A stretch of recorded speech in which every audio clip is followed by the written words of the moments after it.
Well, made it to Fort Lauderdale. Just flew in on Delta. Made it to the port, Port Everglades. These are the Pinnacle members and suite. This is the riffraff back over here. Found Janet and Mike. So we're waiting to get on the ship. We heard there were some COVID cases, so they must really be scrubbing the heck out of the ship. We've been sitting here for about a half an hour. Be boarding soon, hopefully. The 14-night cruise on Vision of the Seas took us from Fort Lauderdale. 8 days later, we ended up in the Canary Islands. Then on to Valencia, Spain, Mallorca, and Barcelona. Well, we got on the ship. I guess they were saying there was delays due to sanitation. But back on the Vision for 2 weeks. Relief. 4072. They sent me a notice that I'm now in this room rather than a one on deck 2, but there was no CPass card or card, so I had to stop at guest services and they printed me out a card to get into the room. So don't know when I'll get my luggage. We'll see. Hopefully soon. So what do you do on a 14-day cruise? Well, you begin by checking out the eating spots. The Windjammer, the desserts. Masks are optional, and you'll notice people are serving themselves again.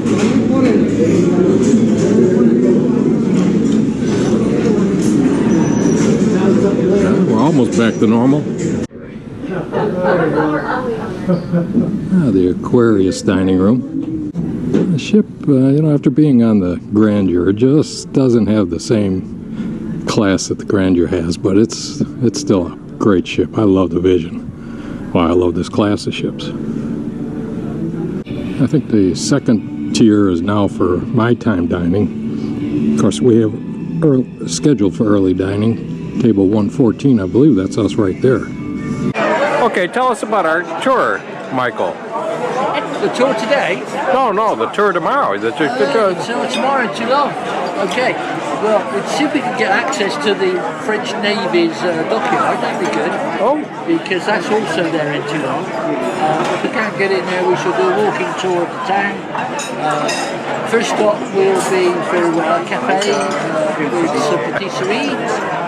Then later on, the next stop will be for some wine and grapes. Then we'll have lunch. And your assistant tour director here, what will we? Oh, we'll suss out the wines and some vino and okay. Yeah. Local cheese. Yeah. I had some lovely cheese today. Richard, Carolyn, what are you guys doing tomorrow? Walk.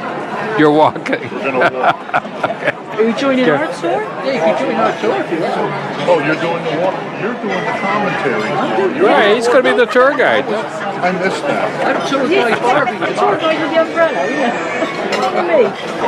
Follow the umbrella tomorrow. Yeah. We may do that. Do we get numbers? Do we put a number on? That's my job tonight. I'm making those. Making numbers. We walk past tour. Thank you, sir, Alejandro. I was taking it one way and tour guide was coming the other way. Mark and Elisa, are you joining the tour tomorrow? We're going on the walking tour. The walking tour. Tour. And having a really good time. Have a great time. Okay. In good company. You went on that bus ride today for 8 hours, didn't you? don't want to go went on to the any walled bus city, ride. and then we went to the Abbey. Tomorrow. And then back. It was great. That was that was fun. Thank you. And when you're not eating, you have to find a lounge and something to drink. The Concierge Club up on deck 11. Pretty limited seating, and there's a lot of Pinnacle members on this cruise, as well as suites. So I don't know if I'll be able to get back in here, so I better film this now. Anyway, get myself a cappuccino while I'm here. Well, there we are. Here's G'day at work, hard at work. We found G'day in the Viking Lounge up on deck 11, and we found him to be the best barman on the ship. We started off with just us three, and now everybody's coming because we're talking about it. Say hi with your third hand, G'day. And when not eating or drinking, find a place with a little solitude. You don't see these on ships anymore. Anyway, kind of a bleary crossing so far. The first 7 days out, we've been having some weather issues. Been fairly calm, but it's gray and rainy and not exactly laying out by the pool time. Nice time to sit around and read a book. Or you can learn something with a series of guest speakers. RMS Oceanic came along in 1870 and was the first liner with electric lights and running water. And first-class passengers were placed amidships, a conscious act in the design of the ship. Think about it. If a ship pitches fore and aft greatly, the amount of pitch at any given point on the deck is the same, but it's like a seesaw.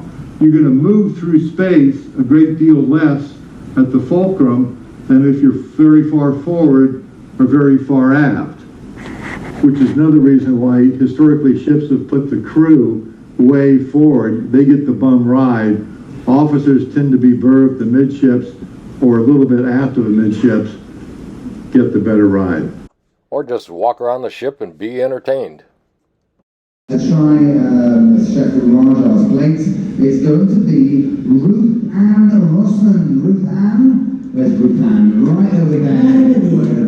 Yeah, cooking competition. Oh, it's Ruth. I know you, Ruth. Alright, here we go. One of the events in the Central.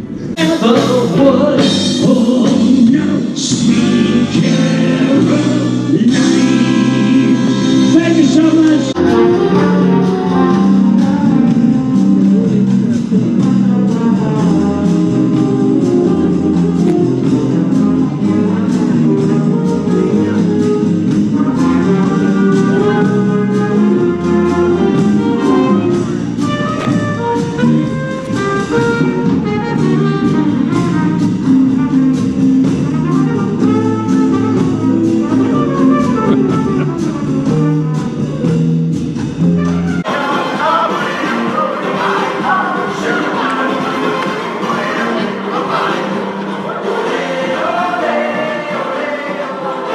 If you get tired of that, you can just create your own entertainment.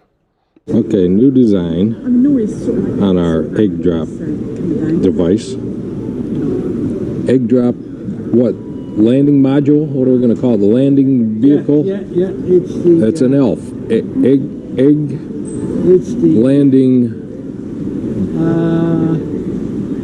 device or vehicle. ELV. Yeah. It's an ELV. It's Landing Module Transatlantic, LMT. That's a Larry, Mike and Tim. A land. And you can sublet it later. Let's see what kind of competition we have here. Landed on the landing strip here. If their pilot, their raw egg pilot, survives the fall, survives the flight, we'll take them then up to deck number 6 where that beautiful lady is standing looking over the top there. And then if they survive that flight, we'll take them up deck by deck until we've got one egg standing. Alright, first of all, ladies and gents, we're going to introduce to the stage Duck, Duck, Drop. Come on down, Duck, Duck, Drop. Where are you guys? Give it up for Duck, Duck, Drop, ladies and gents. A big round of applause, everybody. Come on. Here we go. We're filming this for posterity reasons. Yeah. And team names, what's your name, sir? Mike and Larry. Mike and Larry, okay. And just Tim? you two of the team? Tim's up filming somewhere. Tim's up filming. Where's Tim? Tim. Give us a wave, Tim. He's up there somewhere. Somewhere up there. No, it's a group effort. Basically, we've just got a modern and old thing put together. So we've got the Leonardo da Vinci parachute with the lunar excursion model on the bottom. There you go, what he said. Very nice. Ladies and gentlemen, after 3, we're all going to shout together, drop that egg. All right, here we go. 1, 2, 3. Drop that egg! All right. Here's the line. 1, 2, 3. Drop that egg! Oh! Right down there. Here's the line. Okay, we're just having a last minute adjustment. 3, 2, 1. Drop that egg! It's spinning. All right, here we go. 3, Chute's 2, not gonna open. 1. Not enough. Drop that egg! All right. Easy. Look at that. Oh, now that's too secured. We need to make an adjustment on that one. Well, it is coming out with the paper over here, Dom. I do need to say that. Okay, then. But he's alive, he is alive, he's alive. 2, 1, Drop that egg! With any contraption, give it a little tap. Is he in there? He's alive! Alright, 3, 2, 1. Drop that egg! Okay. He's alive! Very good. 2, 1. Drop that egg! Okay. There we go, very good. No cracks, not broken.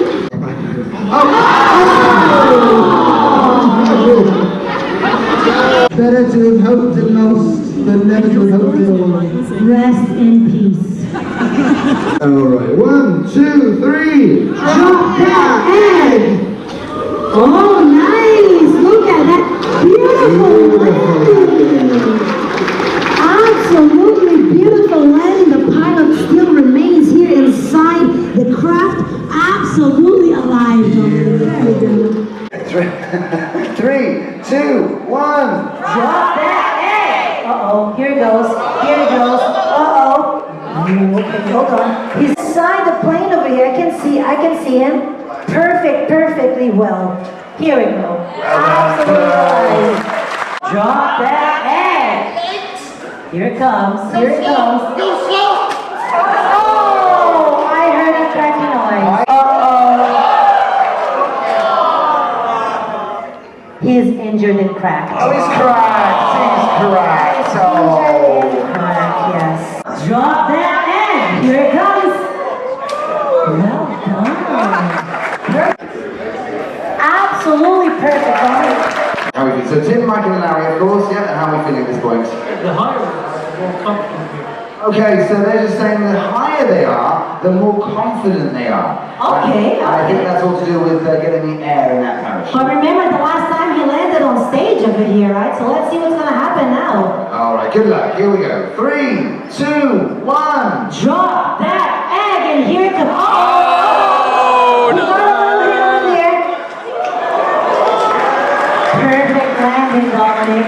Perfect landing. Let's see the pilot. Jaw-dropping moment. Yes, for a second, a little bit of adrenaline. Let's see the pilot. He is absolutely fine. 1. Drop that egg.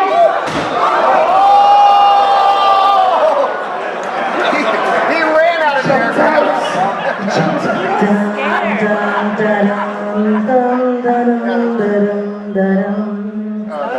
He's dead. That was so promising. Drop that egg here. Oh, hold on. Okay, let's see. He ejected. Is he alive? Is he cracked and injured? Let's see what is happening to this pilot. He's alive! Oh, he's gone. He's down. He's gone.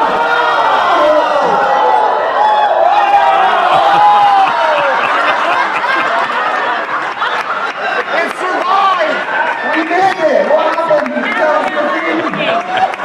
I'm going to put my hand over them and you are going to cheer for the person that you think deserves to walk away with the trophy of Best Egg Drop 2022.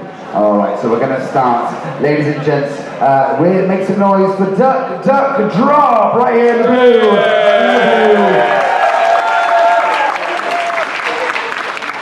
Alright, very good. We've got an applause meter as well. This one here on the right, of course, it was Top Gun, Team Top Gun, the one that landed here. Okay, we got Team Cash Money.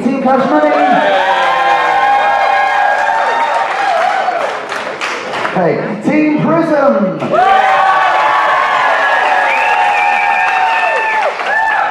And ladies and gentlemen, Team Titanic. Do you know what? We can't actually decide. It's going to be a joint winner, ladies and gentlemen, between Titanic and Prism. Titanic and Prism. And if you're encouraged by your egg landing module, you can move on to building boats. Here we are at the Daily Tim What is this thing? Bloody Mary event at 10:30 at the Solarium Lounge or Cafe. Awaiting, hoping they have celery on today. Yes. So we'll see. Stay tuned. So I won't go in the centre of here. I'll go a little bit down. So those will be parallel to the ground, to the water. I think that'd be good. And that means I'm going to make a hole. You realize the more you tip it up, the closer the hole is on the outside to getting water. This is the trimaran for the boat floating contest across the pool. Probably. You gotta go through both sides. To stabilize. No. Don't you think? You got to have the distance. Yeah. I don't think they're long enough. If it's got to go through both sides, it's going to be, these will be close. Still, I don't think it'll tip up. We can do a trial out there, you see. Just so you know. Yeah, Don't put a hole in the bottom. No. A big one anyway. A little one could probably be. You made a little loop on the tape in the middle, right? So you can stick the mast in it. Yeah. No, I think we'll have the mast. I don't know how it's going to stand up. There'll be no problem that way. We just need a propulsion system now. So we need a mast. There's got to be a mast in there. Well, the waiter at the pool, the guy that comes into the dining room, said they got new faucets. They got plenty of faucets. Oh, they did get, okay, the quart can or oil can faucets? I've got an oil can in the room. Yeah. Kept that in case. But if you just cut it and then just open it up and put that through it and then down into there. I have 2 holes in the oil can. Yeah.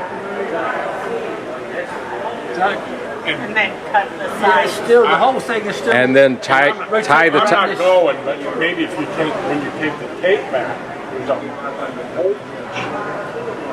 So remember that weird looking thing you said? Oh.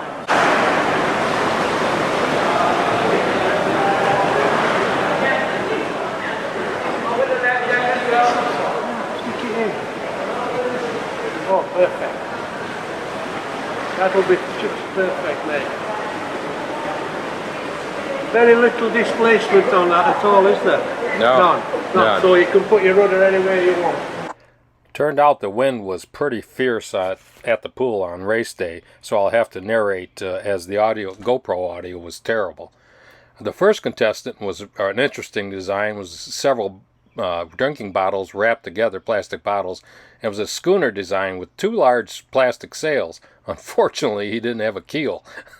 So, needless to say, it was tough making it to the finish line. He had to self-assist, which pretty much disqualified him.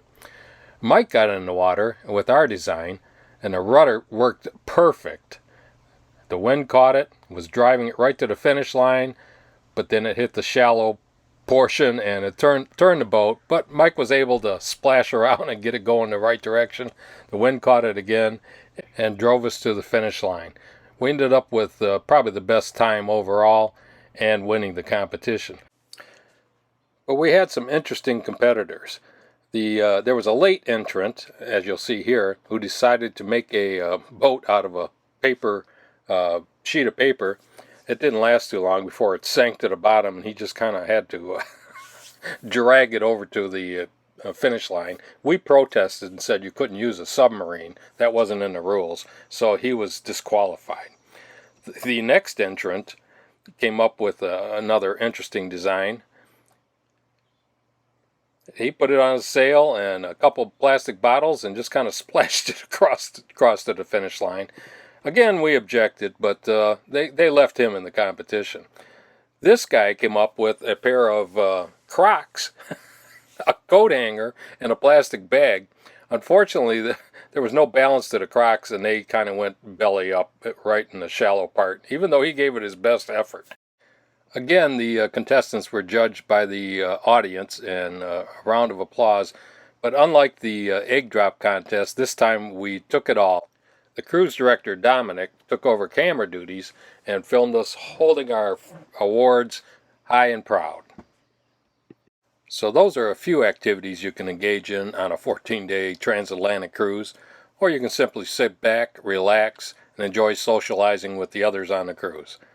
The ports of calls will be coming up. I hope you'll stick around and enjoy those. And I have no idea what happened to that missing donut.